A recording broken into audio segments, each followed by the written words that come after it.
tulikuwa tunamkosa ndani ya timu yetu, na ndiyo maana tukaenda kwa Mwamba Clatous Chota Chama na kumrejesha aje afanye kazi hiyo ndani ya Simba Sports Club. Ataifanya camp tukiwa tunatoka kwenye camp tunakwenda kwenye match.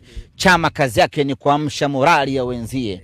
Tuko dressing room tunakwenda uwanjani, Chama ndio kazi yake kuamsha morali ya wenzie. Tuko uwanjani, ngoma imesha kuwa ngumu, Chama kazi yake kuamsha morali ya wenzie kwa sababu kuu mbili. Kwanza, na ubora wa hali ya juu mno, na fundi yoyote kwenye mpira lazima aheshimiwe. Uzuri ni kwamba watu wa mpira anayejua lazima umheshimu.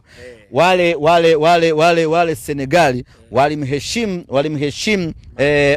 walimheshimu Mane, sio kwa sababu kawazidi hela, sio kwa sababu kawazidi umaarufu, sio kwa sababu kacheza Liverpool, ni kwa sababu anajua mpira. Kwa hiyo wanamheshimu, huyu anajua mpira, ndiyo maana anaheshimiwa. Kwa hiyo Chama anaheshimiwa Simba Sports Club, na ndio maana ni rahisi kuwaambia wakina Libase Gay, twendeni tukafanye 1 2 3 wakati, kwa sababu anayesema ni mtu ambaye anajua anachokisema. Hiyo ndio sababu ya kumrejesha Chama.